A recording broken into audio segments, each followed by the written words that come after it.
Very good day to all of you. It is my absolute pleasure to bring yet another neurology trainee to talk to World Federation Neurology social media team and YouTube channel. Dr. Daniel Barber, how are you doing today? Very well, thank you, Professor. Dan, talk to us about the current status of your training and what sort of things that you do and how you pass time and how you keep challenging your curiosity of learning more about brain disorders. Okay, so I'm Daniel Barber. I'm a neurology fellow, so I'm heading towards the pointy end or the final stages of my training before I'm fully accredited as a neurologist here in Australia. I last year finished my second year of advanced training out in the West in Melbourne, and I'm now a fellow ostensibly in movement disorders, but also in general neurology. And my work is split between the clinical work and the practicalities of treating patients with Parkinson's disease and neurodegenerative conditions, and starting to increase my involvement in research within the space of Parkinson's disease and beyond, particularly in the areas of assessment of disease state and assessment of response to treatment, but also with a particular interest in disease modification. Dr. Barber, tell us about the educational opportunities that you all have as trainees within Australian training system. What are the learning opportunities that you have other than hands-on the work by seeing patients and getting your hands dirty by doing the work? What other prescribed learning opportunities that your supervisors and trainers offer? Well, as I understand it, Australia provides plenty of opportunities for its trainees comparatively around the world. As an advanced trainee, right through your training, particularly here in Victoria, we're exposed not only to the National Brain School, which gets in specialists from all different areas of neurology to keep you up to date and to help you with approaches in the clinical setting, but we also have a Victorian dedicated neurology training program, which is a bit of the envy of the rest of the country in some respects. But I believe now the rest of Australia trainees actually have access to that in a digital platform. Beyond that, there are plenty of opportunities from either a formal or informal point of view for learning and training. We have to do a lot in the way of electrophysiology and EEG, as trainees do all around the world, and that gives you a lot of point-to-point contact with specialists in their area. Australia is very active in research and collaboration, and so we have the terrific ANZAN conference, which was recently delivered in a digital format all of a few weeks ago. And then beyond that, we have plenty of access to the international research committees and presentations that go on. The only problem with Australia being that we're usually on it's often at grisly times of the night. It might be 3 o'clock in the morning when the presentations are going on, but we always have the option of watching the pre-recorded lectures. So there's plenty of opportunity for education. If anything, it's just a matter of how much you have time to consume from an educational point of view. The limitation isn't on what's available. The limitation is on your own time. It's interesting, Daniel. I just completed an interview with one of the retired neurology professor emeritus from USA, who started his career in New Zealand. And you probably are aware that World Federation Neurology is embarking on the ambitious World Brain Day campaign that I globally chair, with the ambitious agenda of Stop Multiple Sclerosis this year. This particular gentleman, Emeritus Professor Austin Sumner, was doing initial experiments of pathobiological underpinnings of multiple sclerosis way before anybody thought that this as a demyelinating disorder, with Ivan McDonald, whose name is related to McDonald's criteria.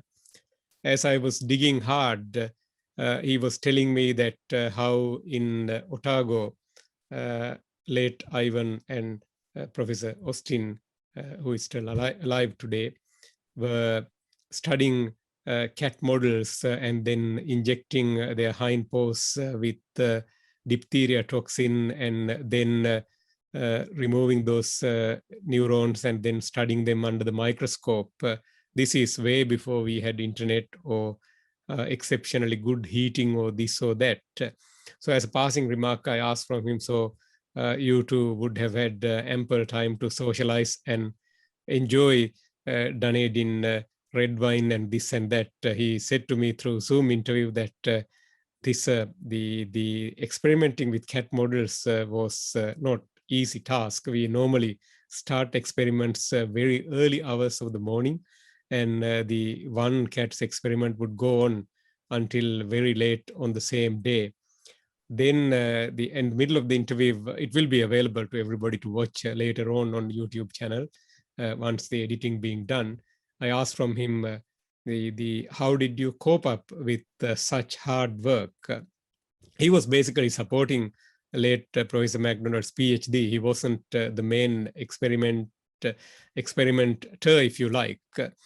And his answer was quite intriguing. He said to me that we didn't feel that it was as hard work at all, because we were so curious to find out what happened when we give the toxin, and then we were more curious to the clearly note down the ataxia that we were generating, and we absolutely feel no hard work or pressure or anything of that sort at that time. I guess we were curious and passionate to learn. That's a different generation, the retired academic. How do you relate that sort of a story to what you have to deal with current day challenges? You have to pay your bills, you have a child, you have a family to maintain, but at the same time, you have the same passion as late Professor MacDonald and the Emeritus Professor Austin Sumner has already, because you're interested in knowing the underlying pathobiological mechanisms of Parkinson's disease. How do you see the two generations and what is your the thought process when you hear this from me? Well, I think the two things that came to mind, I think the first thing would be that it's clear that in a lot of respects within the world of medicine, but also beyond it, for men and women, the expectations are shifting a little bit, both from an employer's point of view and also employee point of view, in terms of balance, the commitments at work, but also outside of work, as you've mentioned before. I myself am a father as well, and my wife will be going back to work at a point in time as well. So there are a lot of things to juggle, and so it's possible that with absolute hours output, it's not as realistic potentially for very, very long dedicated days doing a singular thing. You know, we've all got demands on us beyond that. And I think also to some degree culturally there's been a shift now, and there's more of an expectation, which I think overall is a good thing. There is an expectation from junior doctors and new consultants coming through that work is a part of their life and not necessarily their entire life, at least from a time point of view. And I think if we're looking to promote good brain health and things like exercise and sleep and enjoying things we enjoy, I think that it actually behooves us to actually practice that ourselves. So in that respect, I think it's a good thing that we're moving to a more balanced approach to life and change our expectation of our employees. Having said that, that story also really demonstrates the power of following your nose and following the things which truly give you energy. So it sounds like this particular area sounded very interesting. Clearly was it was so fulfilling that there wasn't that huge energy output to put your shoulder to the wheel because it was so internally reinforcing. And I think if you can find something in work and within the field of medicine that truly captures your imagination, there is that sense you're not working, you're following a vocation, which is you can basically work and study until you drop in that situation because it's just so internally rewarding. And so I think for anyone within neurology or outside of it, irrespective of where you think the job opportunities may or may not lie, where the money may or may not be, there's no substitute for following the thing which you find most interesting, because it will drive you to keep going. It will drive you to try and discover that new thing, and it will give you that edge where you're not having to get yourself and force yourself to work because the work itself is driving you. And I think that then you're off to the races. If you can just find that thing, it doesn't matter what the field is, you're going to be highly valuable. There's one thing that I didn't mention deliberately, the Daniel, that was their mentor. It's interesting, even 4 or 5 decades ago, with no internet, people using index medicus and hard copy printed journals, which would have taken ages to come to New Zealand at that time. They had a brilliant mentor, Professor Archie McIntyre, who read late Raymond Adams' work on diphtheria toxin model on neuronal injuries, and then he asked late Ivan MacDonald to work on it. I can't exactly remember whether he was a physician trainee or pre-physician training by that time. He basically went through where you and me went through with regard to basic physician training and advanced training in Australasia. So it is very important that young folks like you get exposed to decent mentors who create spark in your head and guide you through that process. So at least throw the appropriate question and direct you in that regard. So the good mentoring is critically important for the progress of science. You would see that when I do the sort of interview process, I target 2 groups. One is very established, the global leaders in their own right, and I'm also targeting youngsters. I think the progress of humanity lies connecting these 2 dots. I would bring an analogy from animal world. You probably heard that I'm very interested in animals. I have been since I was a child. I guess I was born and bred in a very rural area of Sri Lanka, where there was ample amount of those creatures around for us to observe. There are the birds, you know that the birds make calls, beautiful calls, and calls are basically to communicate with each other and or also to attract their mates, if you like, attract their partners. That's how their species survive. There are certain bird species who seems to lose their calls. It apparently happened due to this, because there's no bird primary school or private college or bird university to teach them how to make the call. You have to learn the call from an elder in the birding community or someone who actually mastered the technique and attracting the cleverest female in that area, if you like, to sort of keep the generation going. So the part of the theory from some of the doctoral work is that because of the deforestation and loss of their habitats, as the senior birding community disappear, the junior birding community find it harder to learn the appropriate call and mimic. So as a result of that, the evolutionary advantage that they have been having are being lost. So we really need both these things to be connected to give the best chance of evolutionary advantage for human beings. Obviously, my primary interest is promoting neurology and brain health. Obviously, brains makes us who we are. So it is very important for us to keep connecting these 2 generations and keep not getting to where these particular bird species or some species have gone. So any comments on what I said with regard to mentoring, having sort of spent some time in Canada, having spent some time in other parts? You have been to World Congress Neurology meetings before. You had been to some young neurologists and trainee workshops before. What is your thought process on what I said thus far? Well, that's a very nice analogy with the birds losing their voice. I mean, from my point of view, the sort of the positive relationships that I've established with my seniors over the years has actually directed my career path. I think it's extremely important to be able to have those that communication with your seniors and learn from them. And I think that there's no substitute for that sort of I guess you could say sort of lateral communication and respect between seniors and junior staff. The seniors come with that huge amount of experience, their well-practiced bird call, how to find research grants and which way is a productive way to go and which isn't. There's no substitute for experience.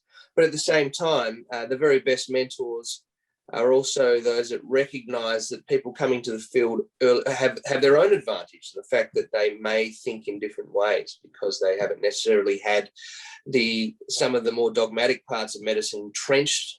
And so they have that opportunity to think differently about particular topics. So, for example, multiple sclerosis, when we're trying to convince people this is an autoimmune condition, that had at some point that had to be a break away from the prevailing belief about that condition. Somebody had to think differently, and so that's where junior staff, with their lack of experience, bring their own strengths. And so I think there's no substitute for finding a way to bring those two together. So you've got the experience to help someone point their nose in the right direction and how to be most effective in their research and their clinical work, how to be safe in terms of their clinical practice, but also how to safely push the boundaries in terms of exploring new treatment modalities or new ways of thinking about things. And then the other side of the coin, junior staff or more recently accredited staff who may be looking at the problem in an entirely different way. And I think having worked with you, Tissa, I think you have a great understanding of the fact that we never know where the next great idea is going to come from. And when we go on ward rounds, you've got everyone from the senior clinician all the way down to medical students. We have no idea. It could be anybody in that line at all who could make the discovery that makes a huge change within neurology. And so we need to take people at face value and believe in them and encourage them.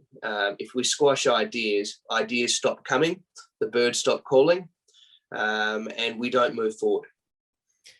Great. Daniel, my next question or request to you is, you are well aware that two massive global organizations, World Federation Neurology is the global organization of all neurological associations, or most of the neurological associations put together, that include your ANSAN and American Academy of Neurology, European Academy of Neurology, Asia-Oceanian Academy of Neurology, Asia-Oceanian Association of Neurology, African Academy of Neurology, etc. And the WFN is WHO affiliated, and WFN partnered with another massive organization called Multiple Sclerosis International Federation, which also has membership of well over 110 countries. So our ambitious agenda this year is to run a year-long advocacy campaign with the ambitious agenda of Stop Multiple Sclerosis.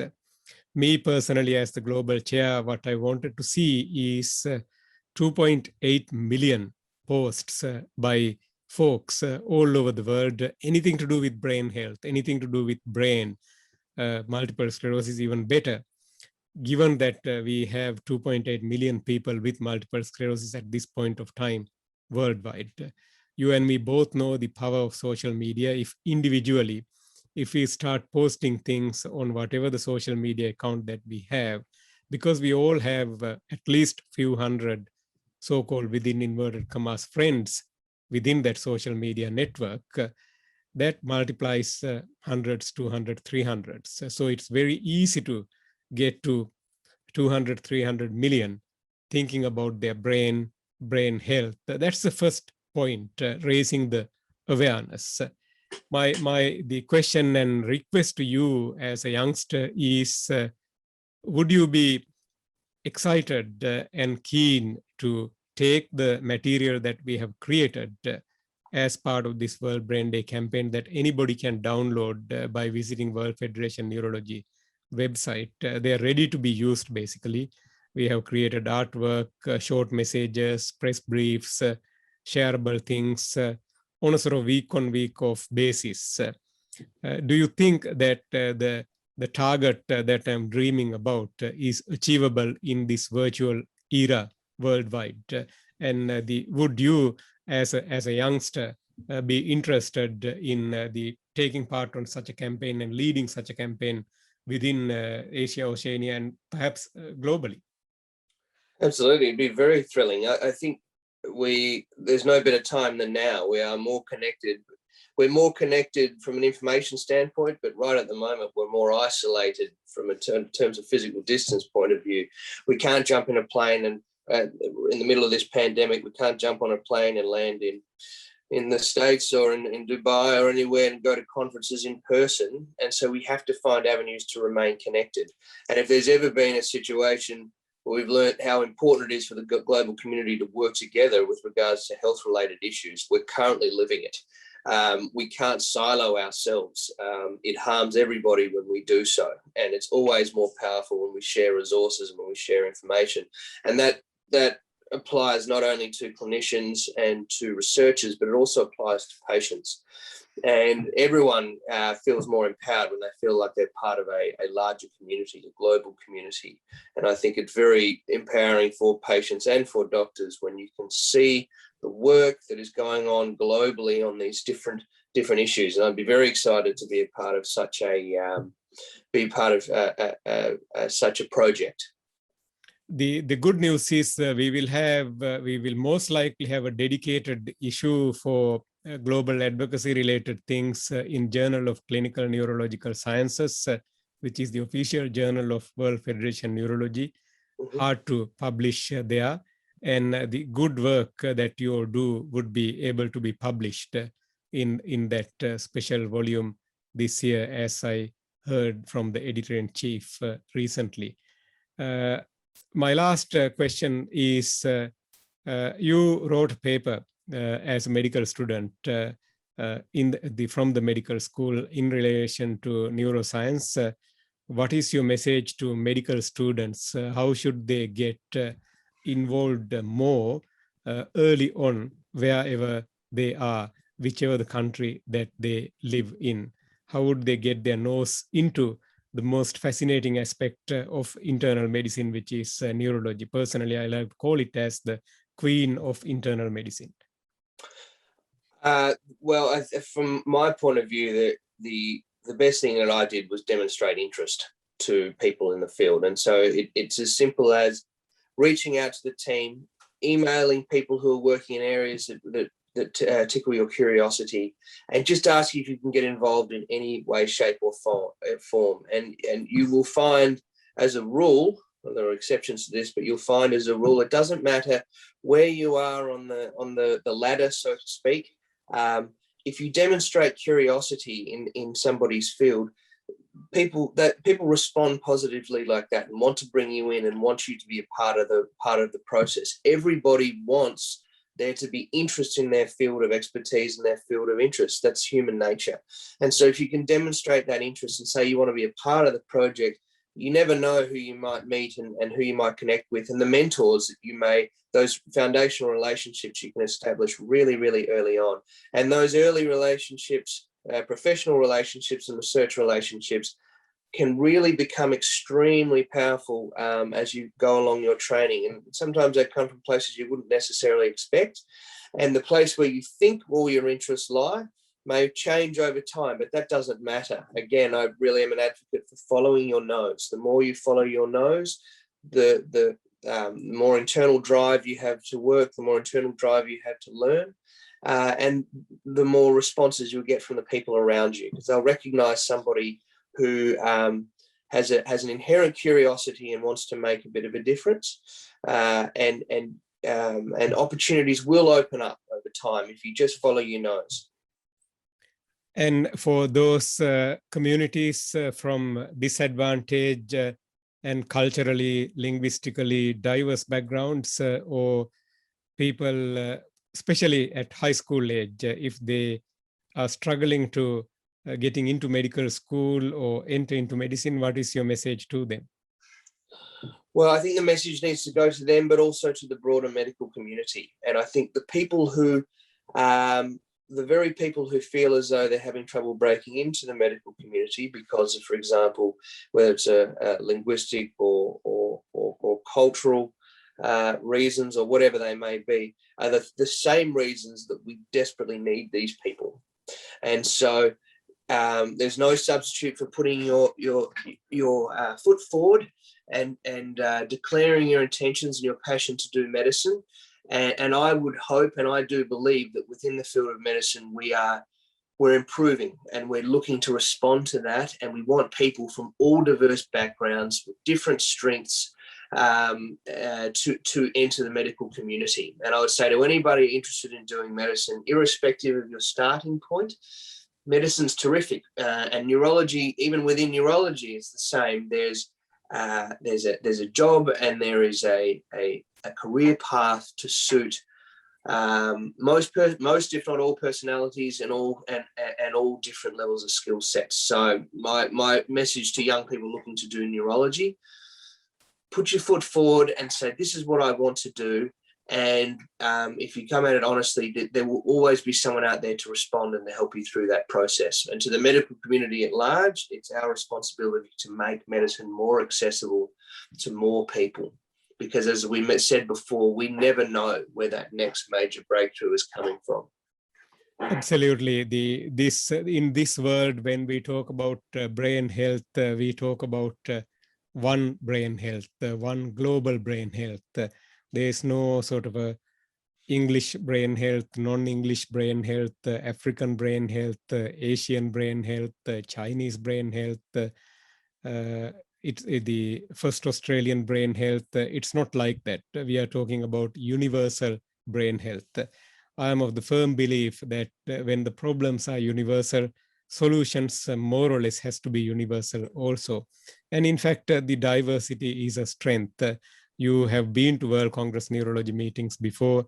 You see the strength of diversity, different people, different background. You saw the Asia-Oceania Movement Disorders conference that was presented virtually, while the accents and the way that people pronounce words were slightly different to each other's. The beauty of dissecting a variety of movement disorders and beauty of describing the phenomenology of movement disorders and beauty of coming to a syndromic diagnosis and beauty of trying to uplift the living standards of those patients and those people who take care of them or the carers is universal. And therefore, I think we both agree that diversity and inclusiveness is a strength. It is never a weakness. Dr. Barber, thank you very much for your time. And I thank you so much on behalf of World Federation Neurology, World Brain Day and social media team. It's an absolute pleasure to being able to host you today. And we wish you all the very best and good luck. And we really count on you and your teams and troops to support us get to that magical 2.8 million mark, if not more, because we desperately need to fix this mess and improve brain health globally. And multiple sclerosis is such a devastating disease affecting young people at their prime.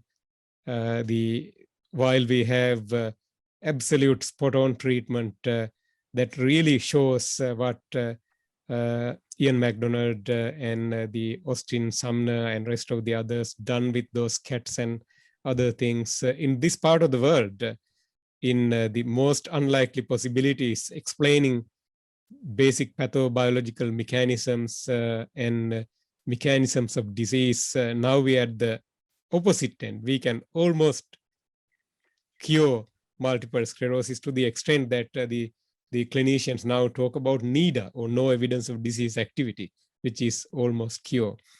But that said, 70% of the world population can't access early diagnosis, let alone high-class treatment of multiple sclerosis for them.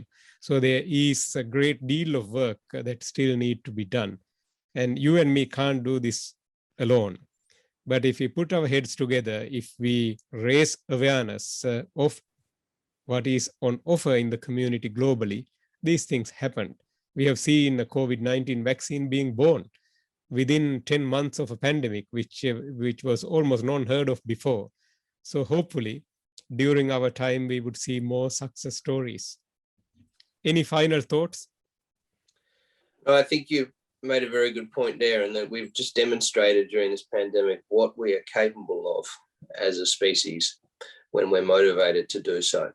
And so if there is greater global awareness of how devastating these conditions are and how much progress we've already made with them, if we can galvanize people with regard to these issues, there are no limits to what we can achieve in our lifetimes.